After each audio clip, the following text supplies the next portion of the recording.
ഇന്നത്തെ നമ്മുടെ ഈ ചർച്ചയിലേക്ക് എല്ലാവർക്കും സ്വാഗതം. ഈ ചർച്ച തുടങ്ങുന്നതിന് മുൻപ് നിങ്ങൾ ഈ ചാനൽ ലൈക്ക് ചെയ്യാനും ഷെയർ ചെയ്യാനും സബ്സ്ക്രൈബ് ചെയ്യാനും മറക്കരുത്.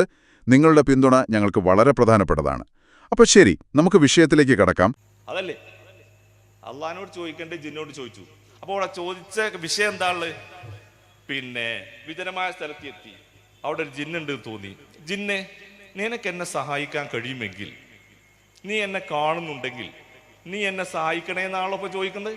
ശരി, ഇത് അള്ളഹാനോട് ചോദിക്കേണ്ടതായിരുന്നു, ജിന്നിനോട് ചോദിച്ചു എന്നാണല്ലോ പ്രശ്നം. അപ്പോൾ ഒരാൾ എന്ത് ചെയ്തു? ശരി, എന്നാ ഓക്കെ, അള്ളാഹുവേ നീ എന്നെ കാണുന്നുണ്ടെങ്കിൽ നിനക്ക് എന്നെ സഹായിക്കാൻ കഴിയുമെങ്കിൽ പടച്ചവനെ സഹായിക്കണേ. എന്താണ് അവരെ പറ്റി പറ? ഇങ്ങനെ ഫസീലത്തു ശിർക്ക് എന്ന് പറഞ്ഞാൽ ആകെ പ്രശ്നമാവൂലേ? എന്താ നിങ്ങൾക്ക് ശിർക്ക് എന്ന് പറഞ്ഞാൽ കുഴപ്പമെന്ന് ചോദിക്കുന്നുണ്ട് പല ആളുകളും. ചോദിക്കുവോ? അള്ളാഹുവേ നിനക്ക് എന്നെ കാണുന്നുണ്ടെങ്കിൽ നിനക്ക് എന്നെ സഹായിക്കാൻ കഴിയുമെങ്കിൽ ഒന്ന് സഹായിക്കുവോ എന്ന് പറഞ്ഞാൽ എന്താ കുഴപ്പം? ഒരു വെളിച്ചം തരുമോ? ചോദിക്കുവോ? ചോദിക്കുന്നുണ്ടെങ്കിൽ ഒരു കുഴപ്പമല്ലെങ്കിൽ നഊദുബില്ല. നമ്മളൊക്കെ അറിയാതെ ഷിയായിസത്തിന്റെ ആളുകളായി മാറിപ്പോകുന്നതുമായ ഷിയായിസം എന്ന് പറഞ്ഞാൽ, ഒന്ന് രാഷ്ട്രീയ ഷിയായിസമാണ്, രണ്ട് സാംസ്കാരിക ഷിയായിസം, മൂന്ന് സാഹിത്യ ഷിയായിസം. എന്ന് പറഞ്ഞാൽ ഷിയായിസത്തിന് ഒരു രാഷ്ട്രീയമുണ്ട്, ഷിയായിസത്തിന് ഒരു സാംസ്കാരികതയുണ്ട്, അതിനൊരു സാഹിത്യമുണ്ട്. അതിലാണ് മഹാഭൂരിഭാഗം മുസ്ലിം സമൂഹത്തിലെ അഹ്ലുസുന്നയിലെ ആളുകൾ അറിയാതെ പെട്ടുപോകും. അതിൻ്റെ സ്വാധീനം നമ്മിൽ വന്നു കഴിഞ്ഞാൽ കേരളത്തിൽ ഷിയായിസം പ്രചരിപ്പിക്കാൻ നമ്മിലൂടെ അവർ മണ്ണ് പാകപ്പെടുത്തുമെന്നുള്ളതാണ്. ഒന്ന് പറഞ്ഞപ്പോൾ സാഹിത്യ ഷിയായിസം എന്ന് പറഞ്ഞാൽ എന്താണെന്ന് ചോദിച്ചാൽ, നമ്മളൊക്കെ ഈ വിഷയത്തെ നിസ്സാരവൽക്കരിക്കുക എന്നതാണ്. ഇതിപ്പോൾ വിഷയം പറയണോ? ഇവിടെ ആരാ ഷിയാക്കളുള്ളത്? ഇതൊക്കെ പറയണോ? അങ്ങനെയൊന്നും ഷിയാക്കളില്ലല്ലോ എന്ന് നമ്മൾ ഒരു 10 പേര് പറഞ്ഞാൽ അവരെ സംബന്ധിച്ചിടത്തോളം കാര്യങ്ങൾ എളുപ്പമായി. രണ്ടാമത് രാഷ്ട്രീയ ഷിയായിസമാണ്. ഷിയായിസത്തിന് വളരെ തന്ത്രപരമായ ഗൂഢമായ രാഷ്ട്രീയ ഉണ്ട്. ആ രാഷ്ട്രീയം ഏറെക്കുറെയൊക്കെ മുസ്ലിം സമൂഹത്തിലെ ആളുകളെ സ്വാധീനിച്ചിട്ടുണ്ട്. താമസമാക്കിയിട്ടുണ്ടെങ്കിൽ ആ കപ്പൽ മുങ്ങിയാൽ മുങ്ങി മരിച്ചു എന്ന് വരും. മറ്റു പല അവരുടേതായ അള്ളാഹു നിശ്ചയിച്ച കാരണങ്ങൾ കൊണ്ട് മരണമുണ്ടായെന്ന് വരും. നമ്മൾ തന്നെ ചിലപ്പോൾ വെറുതെ ഒരു കല്ലെടുത്തെറിയുകയോ ഒരു വടി എടുത്തെറിയുകയോ ചെയ്താൽ അതുകൊണ്ട് ഒരു ജിന്ന് മരിച്ചു എന്ന് വരും, പരിക്ക് പറ്റിയെന്ന് വരും. നമുക്കതറിയാൻ പറ്റൂല. ജിന്നിൻ്റെതായ ലോകത്തിൽ ഇത്തരം അനുഭവങ്ങളുണ്ട് എന്ന് സൂചിപ്പിക്കുന്ന ഒരുപാട് കാര്യങ്ങൾ നമുക്ക് കാണാൻ സാധിക്കും. ഇത്രയും നമ്മൾ പറഞ്ഞത് ജിന്നിന്റെ പ്രകൃതത്തെക്കുറിച്ചാണ്. നിങ്ങളിപ്പോ വിട്ടത് അത് മന്ത്രിച്ചൂതിയ വെള്ളം കുടിക്കാമെന്നും ഖുർആൻ പിഞ്ഞാണത്തിൽ എഴുതിയ വെള്ളം കുടിക്കാം എന്നതിനുമുള്ള തെളിവാണോ? ഖുർആന് ഓതി ഊതാന്നുള്ളതിന് ഇപ്പൊ വെള്ളത്തേക്ക് ഓതി ഊതാന്നുള്ളതിനല്ലേ? പിന്നെ ഖുർആന് ശിഫ ആണല്ലോ. അതാണ് തെളിവ്. മന്ത്രിച്ചൂതിയ വെള്ളം കുടിക്കാമെന്നും ഖുർആൻ പിഞ്ഞാണത്തിൽ എഴുതിയ വെള്ളം കുടിക്കാമെന്നതിനും തെളിവ് അതാണോ? ഒന്ന് ഞാൻ പറയട്ടെ. ഖുർആന് ശിഫ ആണല്ലോ മനുഷ്യന്മാർക്ക്. ശിഫയാണ് ആണ്. ഓക്കെ, അത് എങ്ങനെയുള്ള ശിഫ ആണ് നിങ്ങൾ ഉദ്ദേശിച്ചത്? എങ്ങനെയാണ് ശിഫ മനുഷ്യന്? ഞാൻ നിങ്ങളോട് എന്താ ചോദിച്ചത്? അല്ല നിങ്ങളിപ്പോ ശിഫ ആണെന്ന് പറഞ്ഞത്. ഖുർആൻ ശിഫ ആണെന്നുള്ളത് അള്ളാഹു റസൂലും പഠിപ്പിച്ചതാണ്. അത് എങ്ങനെ ശിഫ ആണെന്നാണ് നിങ്ങൾ പറഞ്ഞത്? അത് എങ്ങനെ ശിഫ ആണെന്ന് ഞാൻ ഇപ്പൊ പറഞ്ഞോ? അത് ഞാൻ പറഞ്ഞു തരാൻ എനിക്ക് ഇക്കല്ല, നിങ്ങൾ ചിരിക്കല്ലേ. ഞാനിപ്പോ നിങ്ങൾക്ക് ഇട്ട വീഡിയോ എന്താണ്? മന്ത്രിച്ചൂതിയ വെള്ളം കുടിക്കാം, ഖുർആൻ പാത്രത്തിൽ എഴുതിയിട്ട് ആ വെള്ളം കുടിക്കാം എന്നതിന് രോഗശമനത്തിന് നല്ലതാണെന്നാണ് സിറാജുൽ ഇസ്ലാം പറഞ്ഞത്. ഇതിന് ഹദീസിൽ തെളിവുണ്ട് ഞങ്ങൾ പറഞ്ഞത്. അതെ, ഞാൻ പറഞ്ഞത് ഇവിടെ നിങ്ങൾ പറഞ്ഞത് അതല്ല. നിങ്ങൾ പറഞ്ഞത് സിറാജുൽ ഇസ്ലാം പറഞ്ഞ അതിന് ഹദീസിൽ തെളിവുണ്ടെന്നാ. അതെ, ആ വെള്ളത്തിൽ ഊതാമെന്ന് കുടിക്കാമെന്നതിന് എവിടെ? ഊതി കുടിക്കാമെന്നുള്ളതിന്, അതേപോലെ കുളിക്കാമെന്നുള്ളതിന്. കുടിക്കാമെന്നത് ഈ ഹദീസിലുണ്ടോ? എങ്ങനെ? ഈ ഹദീസിൽ കുടിക്കാമെന്നതിന് തെളിവുണ്ടോ? വെള്ളത്തിൽ ഊതാന്നുള്ളതിനോ? വെള്ളത്തിൽ ഊതാമെന്നതിനല്ല, കുടിക്കാമെന്നതിന് തെളിവുണ്ടോ? വെള്ളത്തിന് ഇവര് വെറുതെ ഊതല. അപ്പൊ റസൂൽ അവിടെ കുളിച്ചതാണോ ചെയ്തത്? ഓക്കെ നമുക്ക് നോക്കാം ഇൻഷാ അല്ലാഹ്. ഞാൻ ഈ വിഷയത്തിൽ പഠിച്ചുകൊണ്ടിരിക്കുകയാണ്. അപ്പൊ ഇത് എന്താണ് സഹോദരങ്ങൾ തെളിവ്? മന്ത്രിച്ചൂതിയ വെള്ളം കുടിക്കാം എന്നതിന് നിങ്ങളോട് തെളിവ് ചോദിച്ചിട്ട് നിങ്ങൾ ഇട്ട തെളിവ് എന്തിനാ? എന്തിനാണ് മന്ത്രിച്ചൂതിയ വെള്ളം കുടിക്കാം എന്നതിന്റെ തെളിവാണ് നിങ്ങൾ ഇട്ടത്? അതെ, ഖുർആൻ കൊണ്ട് മന്ത്രിക്കാം, വെള്ളത്തിൽ ഊതാം, അത് ഉപയോഗിക്കാം, ശരീരത്തിൽ തടവാം, കുടിക്കാം കുടിക്കാം. സിറാജുൽ ഇസ്ലാം അവിടെ പറഞ്ഞെന്താ? എന്താണ് മന്ത്രിച്ചൂതിയ വെള്ളം കുടിക്കാം. മന്ത്രിച്ച് പറഞ്ഞ ഖുർആന് പ്രവാചകൻ പഠിപ്പിച്ച. ഞാൻ ചോദിക്കട്ടെ സോപ്പ് കലക്കിയ വെള്ളമായിട്ട് കുളിക്കാം, അത് കുടിക്കാൻ പറ്റുമോ? പറ്റൂല. അപ്പൊ ഇത് ഞാൻ ചോദിച്ചത് കുടിക്കണ വിഷയമല്ല ചോദിച്ചത്, കുടിക്കണത്. ഓക്കെ ഞാൻ അതിനുള്ള തെളിവുകൾ. അത് സിറാജുൽ ഇസ്ലാം പറഞ്ഞതിന് തെളിവായിട്ട് നിങ്ങൾ ഇട്ടത് ഈ രണ്ട് ഹദീസുകളാ. പിന്നെ അത് രണ്ടും തന്നെയാണ്. രണ്ടും ഒന്നാണ്. ആ രണ്ടും ഒന്നാണ് നിങ്ങൾ ഇട്ടത്. അതാണ് അതിന് കുടിക്കാം എന്ന് പറഞ്ഞിട്ടില്ല. പറഞ്ഞിട്ടുണ്ടോ? ഇല്ല. പക്ഷെ അതെന്താ ഇതിന്റെ അസൽ എന്ന് പറഞ്ഞത് ഒന്ന് ഖുർആൻ കൊണ്ട് മനുഷ്യന്മാർക്ക് ശിഫ ഉണ്ട് എന്നാണ്. അത് നിങ്ങൾ പറഞ്ഞു തരണ്ടല്ലോ, അത് നമ്മൾ അംഗീകരിക്കുന്നുണ്ടല്ലോ. സിറാജുൽ ഇസ്ലാം പറഞ്ഞത് മന്ത്രിച്ചൂതിയ വെള്ളം കുടിക്കാം എന്നതിന്റെ തെളിവുണ്ട്. പണ്ഡിതന്മാര് ഒരുപാട് പണ്ഡിതന്മാർ അങ്ങനെ ചെയ്തിട്ടുണ്ട്. എന്തിന്റെ അടിസ്ഥാനത്തിൽ? ഖുർആൻ ശിഫ ആണ് എന്നും പ്രവാചകൻ സല്ലല്ലാഹു അലൈഹി വസല്ലം. അപ്പൊ ഒരാൾ അങ്ങനെ ചെയ്താൽ തെറ്റല്ല. എങ്ങനെ അതെങ്ങനെ തെറ്റാകുകയാണെങ്കിൽ അതിന് കാരണമാണല്ലോ. ഒന്നല്ലെങ്കിൽ അവിടെ ശിർക്ക് വരുന്നുണ്ടോ? അവിടെ ഖുർആനാണല്ലോ പ്രാധാന്യം കൊടുത്തത്. ചങ്ങാതിമാരെ നിങ്ങൾ എവിടെ എത്തിക്കണേ? അല്ല, നിങ്ങൾ പറയണത് ഞാന് വിശുദ്ധന്മാരനാണ് എന്ന നിലക്ക് നിങ്ങൾ എന്നോട് സംസാരിക്കരുത്. ഞാനൊരു മുജാഹിദാണ്, അത്രേ പറയുന്നുള്ളൂ. നിങ്ങൾ മുജാഹിദായാലും സിറാജുൽ ഇസ്ലാം ഈ പറഞ്ഞതിനെ ന്യായീകരിച്ചോന്ന് വിഷ്ടംകാരനാ, അല്ലെങ്കിൽ അതേ ആശയമുള്ള വേറെ അല്ലെങ്കിൽ ഖുറാഫി, അല്ലെങ്കിൽ സമസ്തക്കാരന്, അല്ലെങ്കിൽ തെബ്രീഗുകാരന്. മുജാഹിദുകാരെങ്ങനെ പറയില്ല.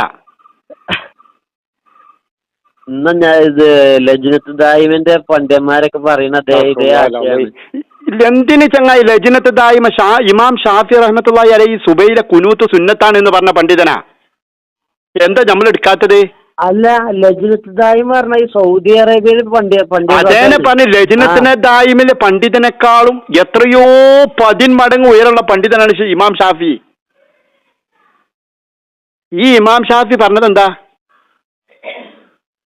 ഹലോ, സുബഹിലെ കുനൂത്ത് സുന്നത്താണെന്നാ.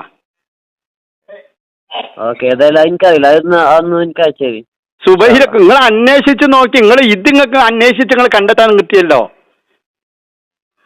മന്ത്രിച്ചൂതിയ വെള്ളം കുടിക്കാം, ഖുർആൻ പാത്രത്തിൽ എഴുതിയ വെള്ളം കുടിക്കാം, അത് രോഗശമനത്തിന് നല്ലതാണ് എന്നതിന് നിങ്ങൾ ഹദീസ് വിട്ടെന്ന് എനിക്ക്. അതെ. ആ ഹദീസിൽ ആ വെള്ളം കുടിക്കാമെന്ന് നിങ്ങൾ എവിടെയാണ് കണ്ടത്? ഞാൻ നോക്കട്ടെ. അല്ലാഹു അക്ബർ. അപ്പോ കേരള നദ്വത്തുൽ മുജാഹിദീൻ പറഞ്ഞതിൽ ഒരു തെറ്റില്ല കേട്ടോ. എന്ത്? അന്ധവിശ്വാസങ്ങളിലേക്ക് കൂപ്പ് കുത്തിക്കണ് എന്ന് പറഞ്ഞതില്. അല്ല, അതിന് ആര് കൂപ്പ് കുത്തിക്കണ്? ആണെങ്കിലോ സമസ്തല്ല, ഞാൻ മുജാഹിദാണ്. വിസ്റ്റങ്കാരോ? ഇതിന് നിങ്ങൾ സിറാജുൽ ഇസ്ലാം ഈ പറഞ്ഞതിന് ഹദീസ് ഉണ്ട് നിങ്ങൾ പറഞ്ഞില്ലേ? മന്ത്രിച്ചൂതിയ വെള്ളം കുടിക്കാം, മന്ത്രിച്ചൂതിയ വെള്ളം കുടിക്കാമെന്നും പാത്രത്തിൽ എഴുതി ഖുർആൻ എഴുതിക്കാണ്ട് ആ വെള്ളം കുടിക്കുന്നത് രോഗശമനത്തിന് നല്ലതാണ് എന്ന് പറഞ്ഞ സിറാജുൽ ഇസ്ലാം പറഞ്ഞതിന് സ്വഹീഹായ ഹദീസ് ഉണ്ട് എന്നല്ല നിങ്ങൾ പറഞ്ഞത്. അതെ, ഇവിടെ ഖുർആനാണ് ഉദ്ദേശിക്കുന്നത്. ഖുർആൻ കൊണ്ടാണ് ഊതുന്നത്. ഖുർആൻ ഓതിട്ടാ ഊതുന്നത്. ഇത് മതി സഹോദരൻ. നിങ്ങൾ തെളിവ് കുടിക്കാമെന്നതിന് തെളിവ് കൊണ്ട് പോസ്റ്റ് ഇട്ടോ. നിങ്ങളിപ്പോ പോസ്റ്റ് ചെയ്ത് കുടിക്കാമെന്നതിനല്ല. നോക്കട്ടെ. ഓക്കെ, ഇൻഷാ അല്ലാഹ്. അപ്പൊ നിങ്ങൾ പറഞ്ഞില്ല ഏത് സംഘടനയുടെ ആളാണെന്ന് പറഞ്ഞില്ല. ഏതിന്റെ ആളാണ് പറഞ്ഞോളൂ. നിങ്ങൾ നേരിട്ട് പറഞ്ഞോളൂ. വിസ്ഡത്തിന്റെ ആളല്ലേ? പിന്നെ വേറെന്താ? അപ്പൊ വിസ്ഡത്തിന് അതിന്റെ തുടക്കം മുതൽ തന്നെ അതിലുണ്ടോ? വിസ്ഡത്തിൽ തുടക്കം മുതൽ തന്നെ അതിലുണ്ട്. നിങ്ങൾക്ക് അവിടെ ജോലി എന്താണ്? ഇല്ലല്ല, ഞാന് ഈ അടുത്താണ്. ആദ്യം ഇല്ലായിരുന്നു. അതിലുമല്ല, അത് പിന്നെ കേരളമാണല്ലോ. പിന്നെന്താ പോവാൻ കാരണം എന്താ? മാഷാ അല്ലാഹ്. അതാണ് ഏറെ ഖുർആനോട് ഹദീസിനോടും പ്രമാണങ്ങളോട് യോജിച്ചത് മനസ്സിലാക്കിയതുണ്ട്. അല്ലേ? ഉം ഉം. അപ്പൊ വിസ്ഡം പ്രവർത്തകനാണ്. അതെ അതെ. ഓക്കെ ഓക്കെ, ഇൻഷാ അല്ലാഹ്. മാഷാ അല്ലാഹ്. നമുക്ക് ഒരു പടച്ചോൻ ഒരു അള്ളാഹ് ഇവിടെ ജീവിച്ചിരിപ്പുണ്ട്. ഏതല്ലയാ? മനുഷ്യന്മാരുടെ കൂട്ടത്തിലൊരല്ല. ഇവരുടെ വിസ്റ്റം ജിന്നബാദിയുടെ നേതാവ് പ്രസംഗിച്ചതാണ്. എവിടെയാ? നിലമ്പൂരിലെ. നിലമ്പൂരിൽ ആരുടെ പേരെന്താ? മുതുകാട്. മുതുകാട്. നിങ്ങൾ ചിന്തിക്കണം, വളരെ കൃത്യമായി കാര്യകാരണ ബന്ധങ്ങൾക്ക് അതീതമായി ഇടപെടും. ആര്? മുതുകാട് ഇടപെടും. കാര്യകാരണ ബന്ധങ്ങൾക്ക് അതീതമായി ഇടപെടുമെന്ന് പറഞ്ഞതാ. ഞാൻ പറഞ്ഞ ഡോക്യുമെന്ററി കൂടെ വിഷയം ഞങ്ങൾ തരാൻ, ബേജാറാകണ്ട, കേട്ടോളൂ. മാജിക് എന്ന് പറഞ്ഞാൽ തൽക്കാലം ചില ആൾക്കാർ ചെയ്യുന്നത്. മാജിക് ഒക്കെ അതിന്റെ വലിയ രൂപം മുഴുവൻ സിഹർ തന്നെയാണ്. നമ്മളെ ഇയാളൊക്കെ ചെയ്യണില്ല, നമ്മളെ മുതുകാട് കുറച്ചൊക്കെ, അതൊക്കെ സിഹറാണ്. അപ്പൊ അതുകൊണ്ടാണ് ഉസ്മാൻ ഡോക്ടർക്ക് അതിനെ പറ്റി കൃത്യമായിട്ട് ഉണ്ട്. നാളത്തെ പത്രത്തിന്റെ വാർത്ത ഉണ്ട്. കാര്യകാരണ ബന്ധങ്ങൾക്ക് അതീതമായ കാര്യം ഇതിലുണ്ട്, സിഹിറിലുണ്ട്. മറ്റേയാള് പറയും അതിൽ കാര്യകാരണ ബന്ധങ്ങൾക്ക് അതീതമായൊന്നും ഇല്ലല്ലോ. ചോദിച്ചാള് പറയാണ് അതിൽ കാര്യകാരണ ബന്ധങ്ങൾക്ക് അതീതമായി ഒന്നും ഇല്ലല്ലോ സിഹിറില്. ഇയാള് പറയും ഉണ്ട്. സിഹിറിൽ കാര്യകാരണ ബന്ധങ്ങൾക്ക് അതീതമായി ഉണ്ട്. അപ്പൊ ലോകത്തുള്ള സാഹിരികൾ മുഴുവനും പടച്ചവനാണെന്നാ പറയണത്. ലോകത്ത് സിഹിർ ചെയ്യുന്നവൻ മുഴുവൻ അള്ളയാന്നാ പറയണത്. കാര്യകാരണ ബന്ധങ്ങൾക്ക് അതീതമായി പ്രവർത്തിക്കുന്നവൻ അള്ള മാത്രമാണ്, പടച്ചറബ് മാത്രമാണ്. ഇയാള് പറയാണ് സാഹിറ് കാര്യകാരണ ബന്ധങ്ങൾക്ക് അതീതം ചെയ്യുന്നവനാണ്, അതായത് അള്ളയാണ്. വിസ്റ്റം ജിന്ന് കമ്പനിയുടെ വലിയ നേതാവാണ്, ഒതായിലാണ്. അദ്ദേഹത്തിന്റെ സംസാരം കേട്ടോ. നമ്മളെ ഇയാളൊക്കെ ചെയ്യണില്ല, നമ്മളെ മുതുകാട് കുറച്ചൊക്കെ, അതൊക്കെ സിഹറാണ്. അപ്പൊ അതുകൊണ്ടാണ് ഉസ്മാൻ ഡോക്ടർക്ക് അതിനെ പറ്റി കൃത്യമായിട്ട് ഉണ്ട്. നാളത്തെ പത്രത്തിന്റെ വാർത്തകൾ പറയുന്നത് എങ്ങനെയാ?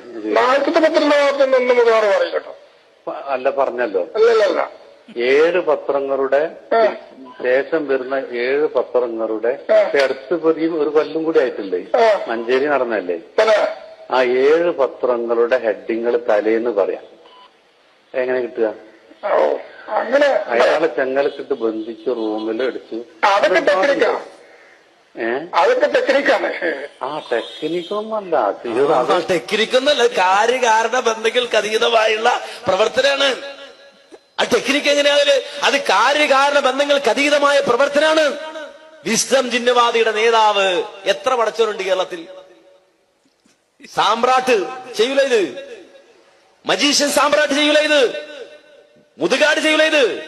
അവൻ മുതുകാട് അല്ല, സാമ്രാട്ട് അല്ല എന്ന് പറഞ്ഞുകൊണ്ട് ഒരു വിഭാഗം പ്രവർത്തിക്കുന്നു. നിങ്ങൾക്കൊക്കെ ഓർമ്മയുണ്ടാകും KNMകാരെ പറ്റി പറഞ്ഞിരുന്ന ആക്ഷേപം. ഇതാ KNMകാർക്ക് ജിന്നല്ലാതെ വേറെ ഒന്ന് പറയാനില്ല. എന്ത് പരിപാടികൾ നടത്തിയാലും ജിന്നിനെ കുറിച്ചാണ് പറയാനുള്ളത് എന്നീ ആളുകൾ പരിഹസിച്ചിരുന്നു മുജാഹിദ് പ്രസ്ഥാനത്തെ. ശരിയാണ്, മുജാഹിദ് പ്രസ്ഥാനത്തിന് അത് തന്നെയാണ് ഏറ്റവും പ്രധാനമായി പറയാനുള്ളത്. തൗഹീദാണ് മുജാഹിദുകൾക്ക് പറയാനുള്ളത്. ലാ ഇലാഹ ഇല്ലല്ലാഹയാണ് മുജാഹിദുകൾക്ക് പറയാനുള്ളത്. ആ ലാ ഇലാഹ ഇല്ലല്ലാഹയിൽ നിന്ന് വ്യതിചലിച്ചു പോയ ആളുകളെ കുറിച്ചാണ് പറയാനുള്ളത്. ആ ലാ ഇലാഹ ഇല്ലല്ലാഹ്ക്ക് വിരുദ്ധമായി ഈ സമൂഹത്തിൽ പ്രത്യക്ഷപ്പെടുന്ന ചിന്താഗതികളെ കുറിച്ചാണ് പറയാനുള്ളത്.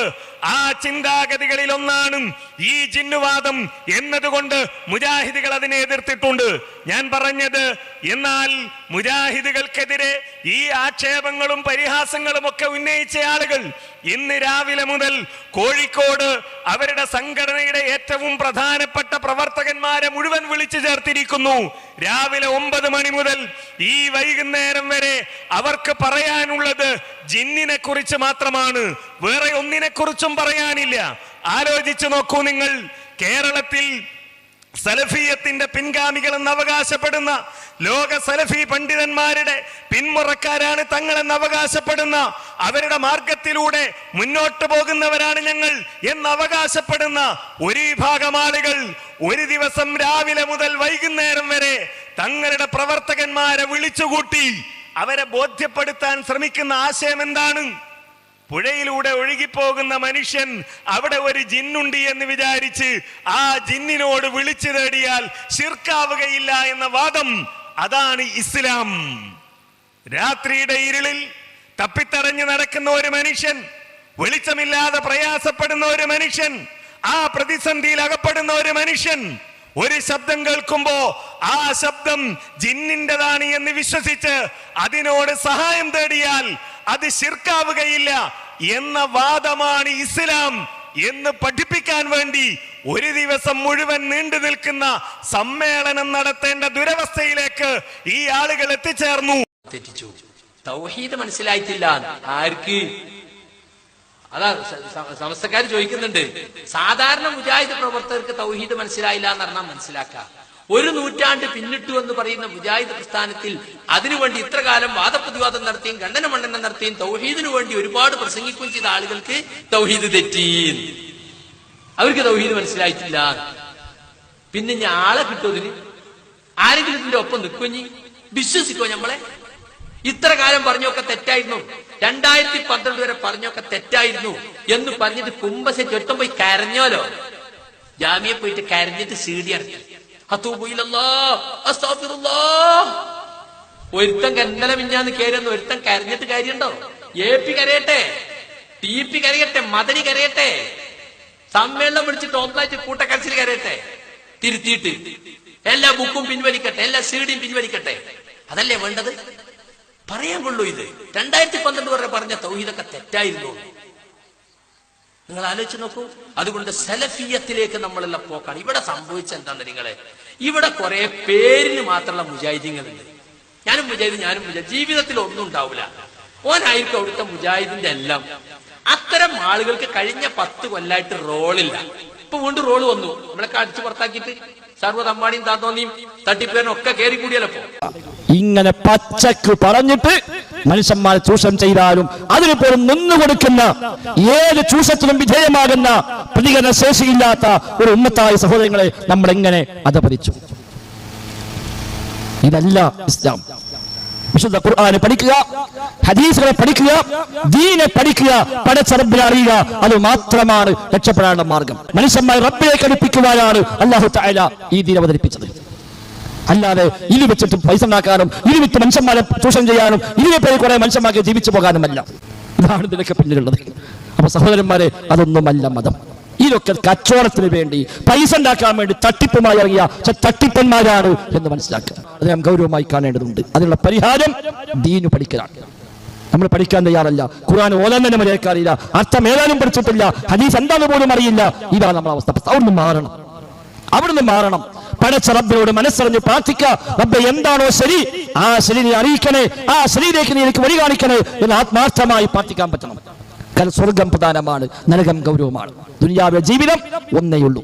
അത് അവസാനിച്ച് റബ്ബിന്റെ മുമ്പിലേക്ക് വരും. ഇത്തരം വാർത്തകളും വിശേഷങ്ങളും അറിയാൻ ഞങ്ങളുടെ ചാനൽ ഉടൻ തന്നെ സബ്സ്ക്രൈബ് ചെയ്യുക, ലൈക്ക് ചെയ്യുക, ഷെയർ ചെയ്യുക. ജനങ്ങളിലേക്ക് എത്തിക്കണമെന്ന് നിങ്ങൾ ആഗ്രഹിക്കുന്ന വാർത്തകളും വിശേഷങ്ങളും പ്രമുഖരുടെ പ്രഭാഷണങ്ങളും ഞങ്ങളുടെ വാട്സപ്പ് നമ്പറിലേക്ക് അയച്ചു തരിക. നന്മ വളരട്ടെ, തിന്മക്കെതിരെ നമുക്കൊരുമിച്ച് നിൽക്കാം.